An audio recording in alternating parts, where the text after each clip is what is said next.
surot. Ngayon, nalaman na ninyo kanina kung paano talagang i-control. Pero talagang gusto ninyong gumamit ng insecticide. Ito po, Total Insect Control o yung tinatawag na Big R, Botanical Insect Growth Regulator.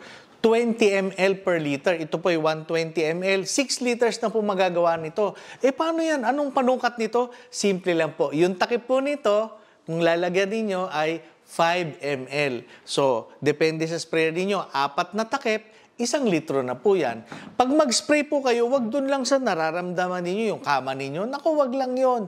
Kumpletuhin po ninyo yung buong kwarto, yung mga baseboard, yung kisame, ganyan kasi hindi po natin nakikita yan. Nandyan-dyan lang sila. Siyempre, ang pinakamahirap, kung mas makapal yung mattress, kailangan talagang isprayan ng todo yan. Pero advisable na after that, para sigurado, ilalabas po ninyo, ibibilad po ninyo sa tindi ng init ng araw. Kung maaari nga, ilampas ninyo mga 1-2 araw na talagang maiinitan siya para sure kayo na mawala. Kaya pagdating sa surot, huwag mapikon, magmapikon.